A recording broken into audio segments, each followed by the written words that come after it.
Félicia qui va passer à travers les eaux du baptême, qui va s'engager ce matin, mais aussi il y a une autre fête. C'est le jour du souvenir. Et Félicia va se rappeler de cette journée-là. Mais le jour du souvenir, ce n'est pas quelque chose qui m'a toujours préoccupé dans ma vie. Puis peut-être que je l'ai déjà mentionné, mais je vais le rappeler, jusqu'à ce qu'un jour, des jeunes cadets m'invitent à aller à cette journée-là, lorsqu'ils font la parade, pour aller voir leur démarche, ce qu'ils faisaient.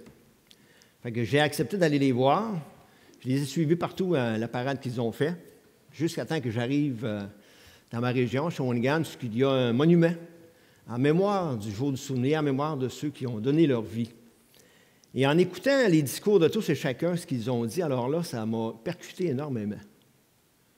En me disant comment ça se fait que je n'ai pas réfléchi avant ça, que c'était un jour solennel, cette journée-là. Le jour du souvenir, et aujourd'hui, je considère que c'est quelque chose d'important à se rappeler. C'est quelque chose d'important de prendre ne serait-ce que quelques heures durant cette journée-là pour se rappeler de ces personnes qui ont donné leur vie pour la liberté de notre pays dans le passé, ou encore pour la liberté de d'autres pays qui n'avaient pas de liberté, du moins presque pas, comparé à ce qu'on peut obtenir. De prendre quelques heures, prendre peut-être la journée, puis peut-être même la semaine, en achetant ce coquelicot et se le rappelant à différents moments durant la semaine qui s'écoule avant. Se rappeler de ces personnes-là, de cet engagement qu'ils avaient pour la liberté, pour la nôtre. Je sais que c'est loin pour nous autres, derrière nous. On est les bénéficiaires de cette liberté-là qui a été gagnée, qui a été battue pour qu'on puisse la garder. Mais c'est important de prendre des temps comme ça pour se rappeler que derrière nous, il y a des gens qui ont payé très cher pour cela. Des gens qui ont été prêts à s'engager jusqu'à payer de leur vie. Et lorsque, plusieurs fois par après, j'ai retourné à cette cérémonie-là, devant le monument, je me rappelle encore, tous ceux dans la région de Shawinigan qui sont décédés, qui ont donné leur vie durant le temps de la guerre, dans le passé et plus récent, tout leur nom est mentionné. Ils vont citer leur nom à tour de rôle. À plusieurs occasions aussi, j'ai vu des vétérans de la guerre qui étaient présents à cet endroit-là.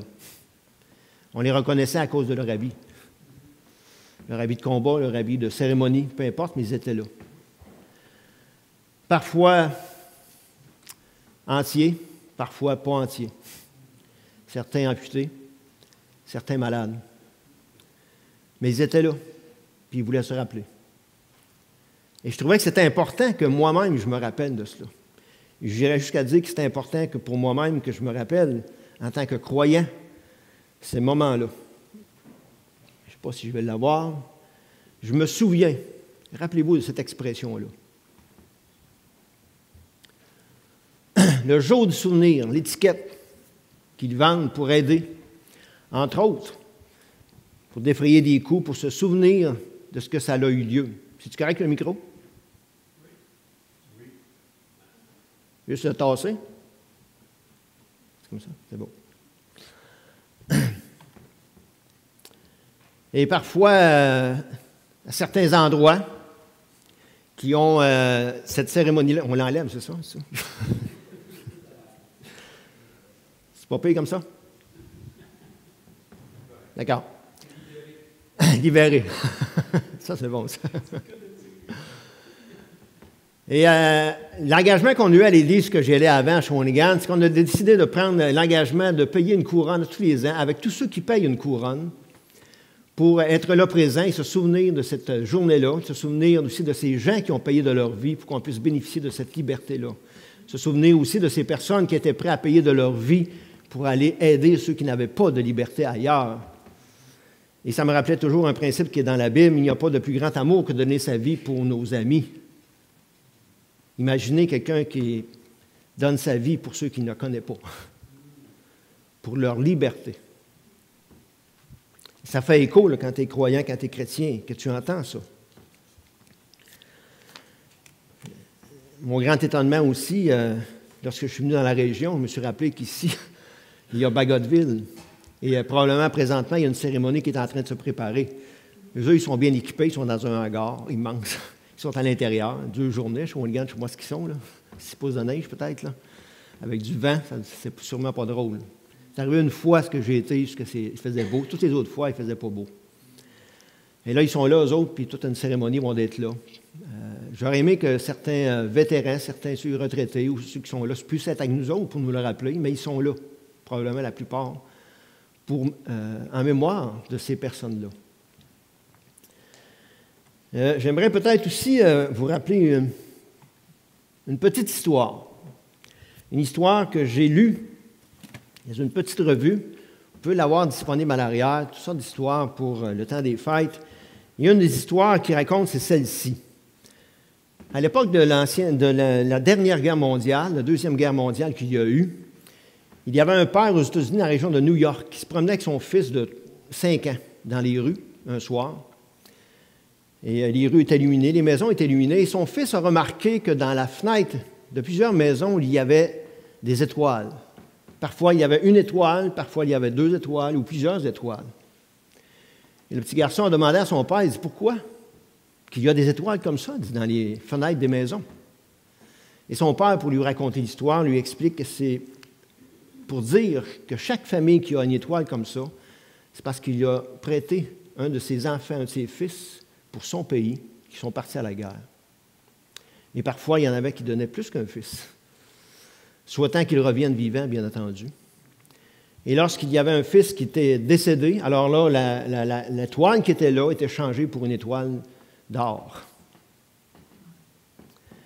Fait que le petit enfant qui disait « Wow, bravo, c'est super que les gens fassent ça, donner un cadeau comme ça pour leur pays. » Fait qu'il continuait à se promener dans la rue, puis il voyait à beaucoup de maisons parce qu'il y avait des étoiles comme cela. Puis à chaque fois qu'il y avait une étoile, il se réjouissait. Puis il disait « Hey, gars, papa, il y a encore quelqu'un qui a donné un fils pour son pays. » Wow! Puis là, il applaudissait. Puis à un moment donné, à certains endroits, il est arrivé entre 2 maisons.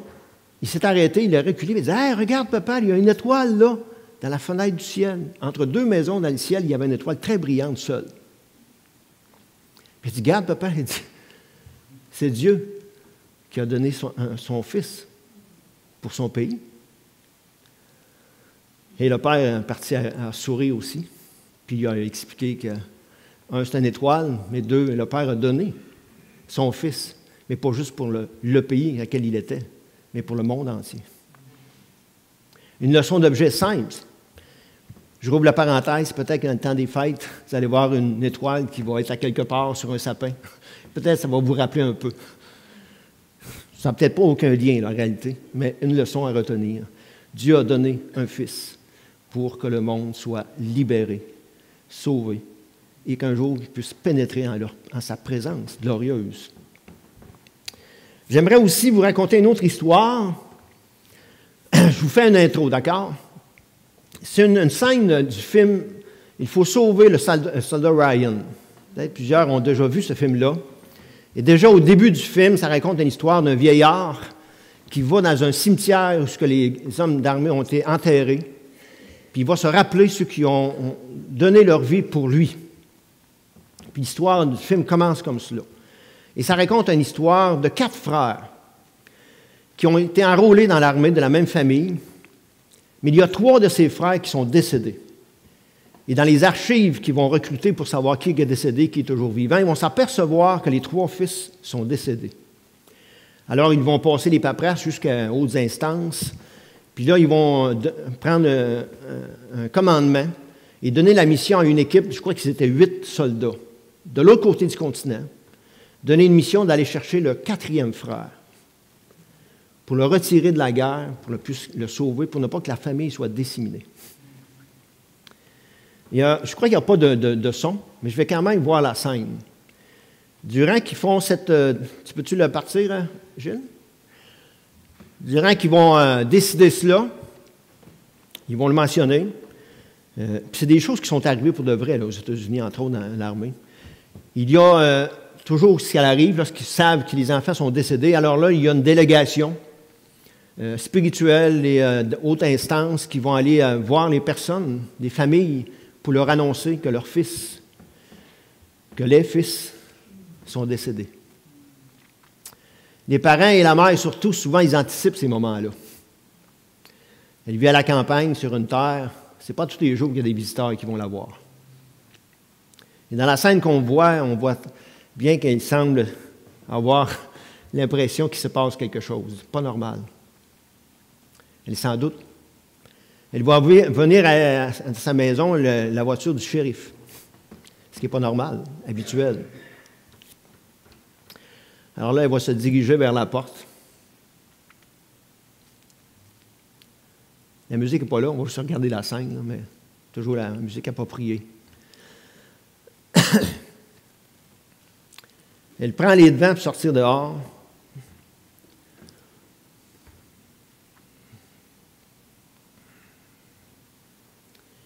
Là, de la voiture, il y a le shérif de la place, un gars d'armée, ainsi que l'autorité spirituelle, soit un curé, soit un prêtre ou un pasteur. Ils vont aller la voir, puis ils vont lui annoncer la nouvelle. Que 3 de ses 4 fils sont décédés durant l'événement de la guerre. C'est quelque chose de grand et de très touchant. J'aimerais juste qu'on puisse se rappeler de cela pour faire un parallèle avec le fait que Dieu a donné son Fils, alors qu'il y a une guerre spirituelle qu'on n'a peut-être même pas conscience, pour qu'il y ait des gens qui puissent être sauvés. Il y a un verset que peut-être la plupart d'entre nous, on connaît bien, peut-être même très par cœur. Peut-être d'autres le connaissent moins. Un texte de la Bible. Et c'est probablement le texte, la phrase la plus connue de toute la Bible. De tous les croyants, puis même des non-croyants. C'est le texte, le verset et la phrase que l'on cite très souvent à toutes sortes d'occasions. Juste pour le rappeler, c'est comme si c'était une adresse. Et c'est le Jean 3,16, pour ceux qui ne sont pas familiers. C'est le livre de Jean, l'Évangile de Jean, au chapitre 3, au verset 16, qui fait comme une déclaration. Les auteurs ne sont pas sûrs qui a déclaré cela. Est-ce l'auteur? Est-ce Jésus? Mais peu importe, c'est une déclaration solennelle, profonde et lourde d'impact. Je le lis.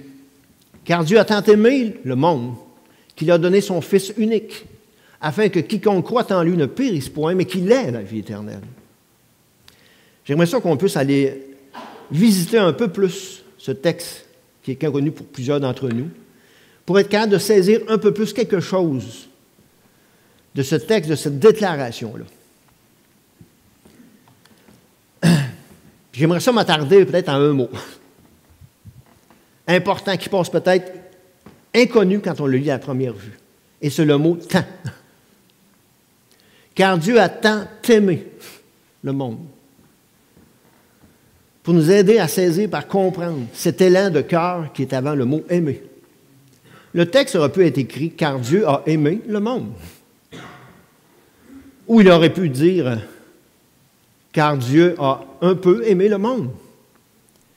A banalement aimé le monde. Non. Il y a le mot « tant ». Puis le mot « tant », ça dit quelque chose. Ça dit un terme qui a du prix fort. Une grande quantité, un grand nombre. On pourrait mettre le mot « beaucoup ». Énormément. Une qualité indescriptible. Indéniable. Quelque chose qui dit que c'est tellement grand, tellement gros, qu'il a aimé autant que ça. Une quantité indénombrable. Des contraires, comme j'ai mentionné, ça pourrait être peu. Pas du tout. Minime, légèrement. Qui n'a pas aimé du tout. Le mot « tant » souligne l'intensité et la force de l'amour de Dieu.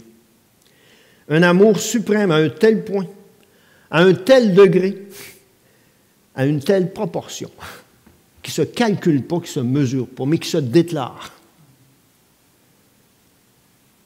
Une déclaration et une action. Et une raison. Dans ce texte-là. J'aimerais aussi citer certaines personnes qui, pour eux, ce texte-là a eu un effet percutant dans leur vie. Et après cela, ils ont dit des déclarations courtes, brèves, mais des déclarations percutantes. Voici ce qu'ils ont dit. C'est un texte, c'est une phrase qui a changé beaucoup de vies. C'est comme l'étoile polaire de la Bible. Aucune littérature partout sur la terre ne peut concurrencer avec cette simple phrase qui contient des promesses et une richesse incalculable. Il projette l'amour inconditionnel de Dieu à l'égard de l'être humain, à notre égard. Un cadeau qui ne va pas se désagréger à la longue du temps. Il nous faut voir le grand amour de Dieu pour nous. Il nous fait voir le grand amour de Dieu pour nous. Une promesse qui apporte de l'espoir à ceux qui sont sans espoir. C'est comme si c'était les chiffres d'un espoir. Les chiffres de l'espoir pour l'être humain. Un Dieu qui aime éperdument. C'est comme si c'était le génie de Dieu, la somme de sa nature divine, le plan de Dieu, l'intensité de Dieu et l'action de Dieu. L'amour qui est là ne sont pas que de simples sentiments de Dieu, mais une intention profonde, forte et puissante en action, jusqu'à un tel point qu'il en a donné son Fils, et prêt à payer le prix qu'il devait payer. C'est comme un traitement que Dieu donnerait comme une prescription. Il aime, il donne. Nous croyons, nous vivons. Personne ne lui est comparable. Je ne l'ai pas en anglais, mais en anglais, de façon particulière que ce texte-là est traduit, c'est qu'il y a le même nombre de mots avant le mot « fils » qu'après le mot « fils ». Et au centre, il y a le mot « fils ». Étonnamment. En français, ce n'est pas pareil, mais en anglais, c'est comme cela.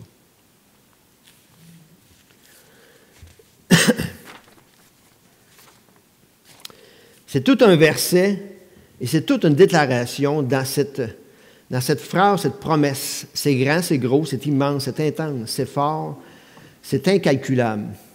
Quelqu'un a dit quelque chose comme ceci.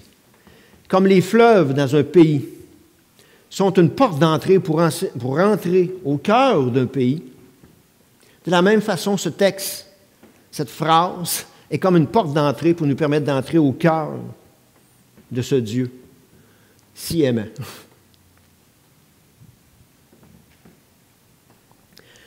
Et lorsqu'on s'y pénètre à l'intérieur de ce cœur, de ce Dieu-là, on y découvre que Dieu n'est pas un Dieu despote, un Dieu méchant. Ce n'est pas un Dieu qui est prêt à abandonner l'être humain, pour peu importe ce qu'il fait. Bien au contraire, il est prêt à l'aimer, alors que l'être humain ne l'aime probablement pas du tout. On y découvre aussi que Dieu est prêt à aimer un monde qui est en colère contre lui, des personnes qui sont devenues des ennemis de lui. Et Dieu est prêt quand même à les aimer. Pourquoi Dieu aime tant que ça? Pourquoi Dieu aime autant que ça? Il y aurait sûrement plusieurs raisons, mais une des raisons, c'est celle que l'on pointe aujourd'hui, en partie, c'est le fait que Dieu est un Dieu qui est libre. Le fait que Dieu, en lui, il n'y a aucune trace, aucun effet du mal, du péché en lui. Autant dans Dieu, le Père, que dans Dieu le Fils, lorsqu'il a marché si bas sur terre. Quelqu'un qui est libre de tout effet du péché autour de lui. Nous-mêmes, on aimerait tout ça, être comme ça. Non seulement pas avoir de mal en nous, pas avoir de péché en nous, mais ne pas être touché par le mal et le péché des autres autour de nous. Jésus a été cette démonstration parfaite. Il a marché si bas sur terre, dans un corps humain, au milieu des êtres humains pécheurs qui ont essayé de lui faire du mal et Jésus n'a pas réagi de façon mal. Alors que nous, on réagit de façon mal. Par réaction. Pourquoi? Parce qu'on a une nature pécheresse en nous, pas lui. Et à cause de cette grande liberté qu'il a, alors là, il a pu aimer autant que ça. Parce qu'il n'y a rien qui le brimait. Il n'y a rien qui l'arrêtait d'aimer. Il n'y a rien qui le retenait. Ça ne le faisait pas douter ou mesurer. Je dois-tu aimer? J'aime-tu trop? Je vais-tu trop loin? Trop loin? Je vais-tu le regretter? Dieu n'avait pas ces restrictions-là. Il n'avait pas ces murs-là. Il n'y a rien qui l'a arrêté, parce qu'il n'était pas atteignable. Il était sensible au mal, sensible au mal qu'on fait partout sur la terre, mais ça ne le teignait pas intérieurement pour qu'il réagisse d'une façon mal, comme nous, on est sensible et qu'on réagit. Et souvent, ça fait une réaction en chaîne, hein? Tout. Et des conséquences qui vont avec ça. Mais pas Dieu, pas Jésus. Et c'est pour ça que Dieu le Père a pu faire un don comme qu'il l'a fait, donner son Fils. Et c'est pour ça que Jésus a pu donner sa vie comme il l'a fait. Qu'il a été capable de nous aimer jusqu'à ce point-là. Et dans cet élan-là, il a pu, dans ce geste-là, de donner sa vie, pouvoir porter toutes nos offenses, tout le mal qui est en nous, tout le péché, et le porter sur lui, le payer et continuer à nous aimer. Et wow! Je me vois, moi, en train de serrer les dents, et l'amertume me ronge, me faire éclater. Pas lui. Pas lui. Non seulement Dieu est un Dieu libre, autant que cela, ça ne l'a pas influencé à travers toutes sortes de préjugés, d'offenses, de réactions, de douteuses, de craintes, etc. Parce qu'il était libre, il pouvait nous ouvrir son cœur. Parce qu'il était libre, il pouvait nous aimer. Tant nous aimer, comme le texte nous le montre. Parce qu'il était libre, il pouvait nous donner, à un tel point de nous donner même son Fils. Parce qu'il était libre, il pouvait agir dans ce don-là. Parce qu'il était libre, il pouvait le maintenir, son don.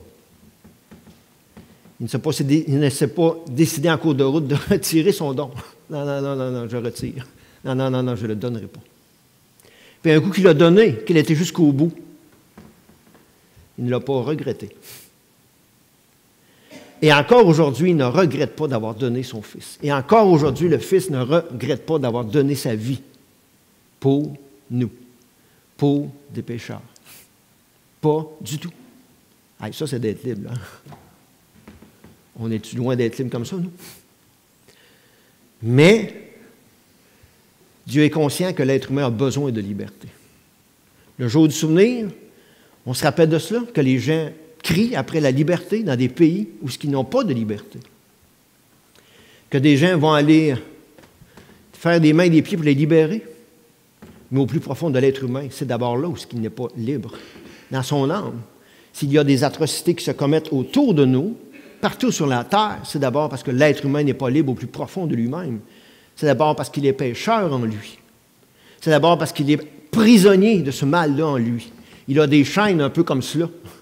Et personne ne peut le libérer de cela. Personne.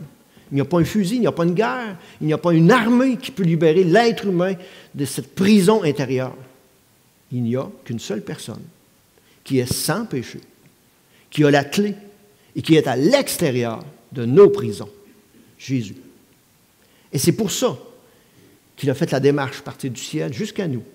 Un peu comme les soldats qui ont parti pour aller chercher à travers les périples, aller chercher le soldat Ryan pour sauver sa vie, le sortir de là. De la même façon que Dieu a parti du ciel, puis il a franchi des chemins pour aller payer sur la croix pour notre liberté.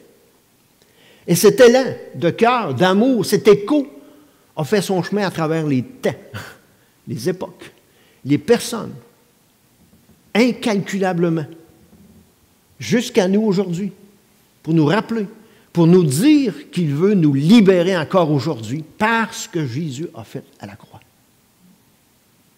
Il peut le faire. On a soif de liberté au plus profond de nous-mêmes. Mais Dieu a encore plus envie de notre liberté que nous-mêmes. Je répète la phrase. Marc nous l'a souligné la semaine passée. Dieu a encore plus soif que l'on soit nous libérés que nous-mêmes, on en a envie. Parfois, on s'habitue à la prison. On s'habitue à nos chaînes.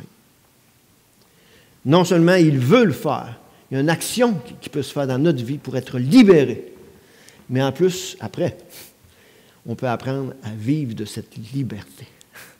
Pas juste la recevoir. Wow, de beau cadeau, ouais, yes, ça, c'est fini. Non, non, non, non, non, non, non. On débouche le cadeau et on profite du cadeau. On déguste le cadeau, on apprend à vivre avec le cadeau. Imaginez, d'être libéré, d'utiliser cette liberté-là pour apprendre à aimer comme Dieu aime. De plus en plus, de plus en plus.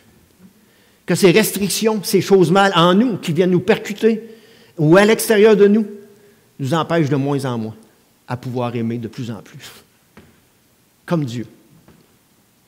Parce qu'il va nous en donner la force, parce qu'il nous en donne la force. Félicia, elle a eu ce contact-là, elle va apprendre à le développer, comme plusieurs d'entre nous. Est-ce qu'on a oublié? Ça se pourrait bien. On est oublieux. On a besoin de s'arrêter. Le véritable amour est celui qui donne ce qu'il y a de meilleur, ce qu'il a de meilleur pour quelqu'un d'autre. Si on veut savoir si on est vraiment libre, un des tests pour savoir si on est vraiment libre, alors là, on teste jusqu'où on est prêt à aller pour aimer. Jusqu'où on est prêt à aller pour aimer. Ça nous permet de tester si on est vraiment libre dans notre amour. Et on doit apprendre à développer cette liberté-là. Et avec Dieu, on peut merveilleusement le faire.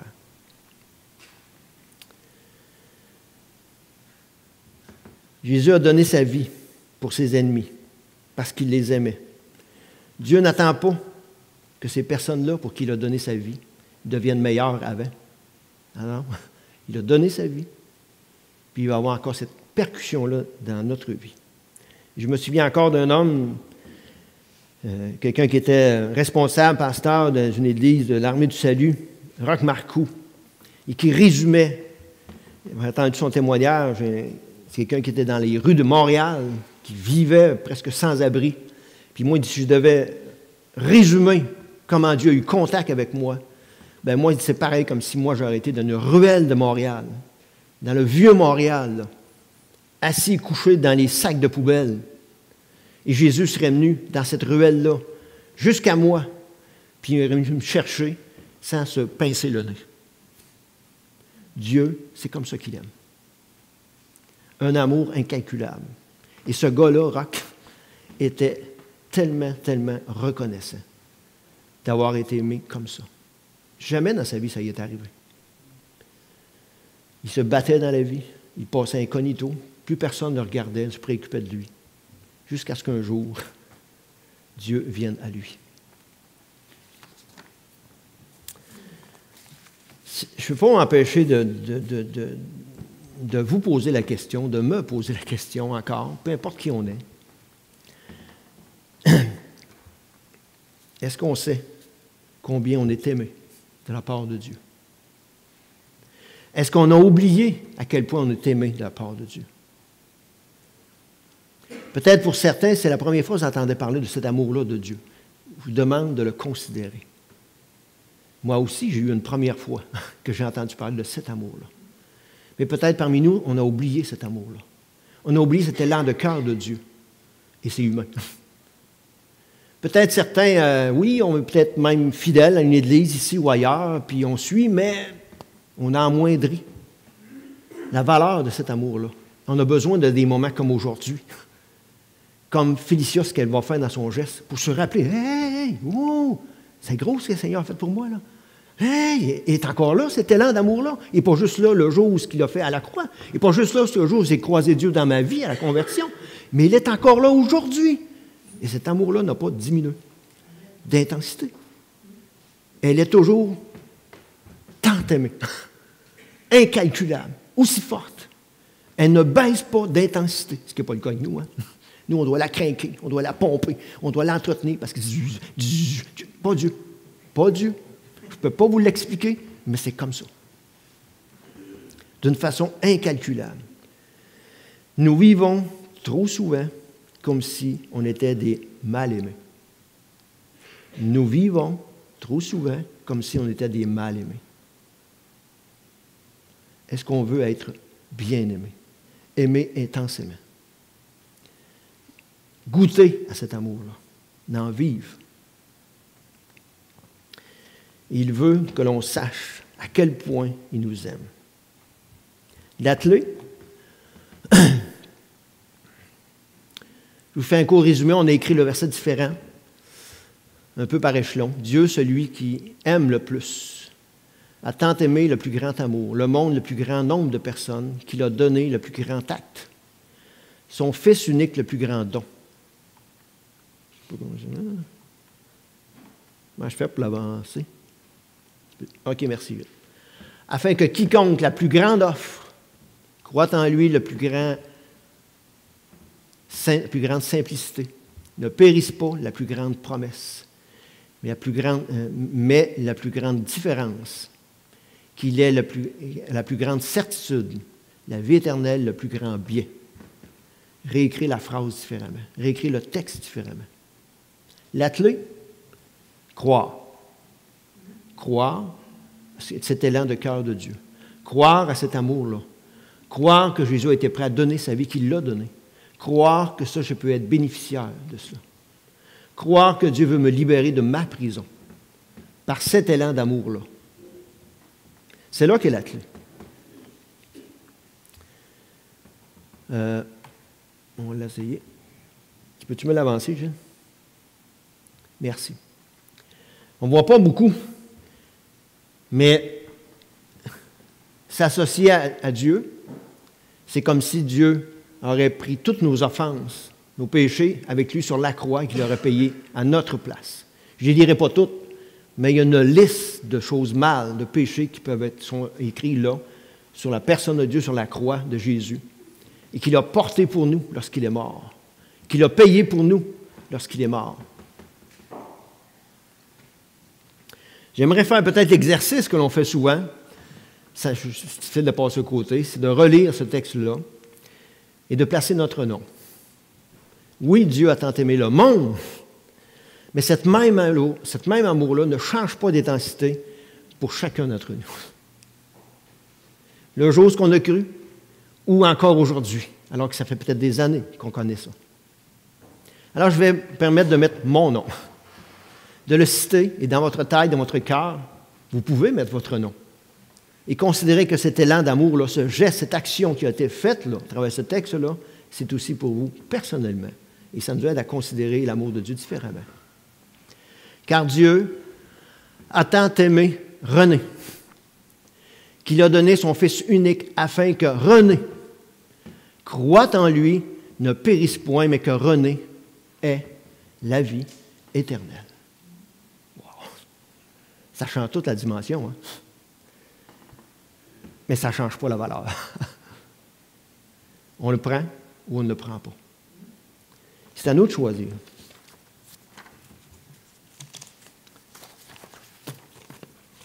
Considérez-le avec beaucoup d'importance.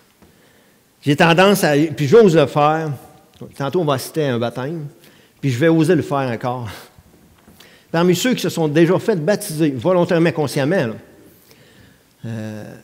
qui ont pris ce geste-là il y a quelques temps, quelques années, ou plusieurs années, il y a longtemps peut-être, j'ose vous poser la question, et je me la pose à moi aussi. Est-ce qu'on regrette d'avoir pris cet engagement-là aujourd'hui?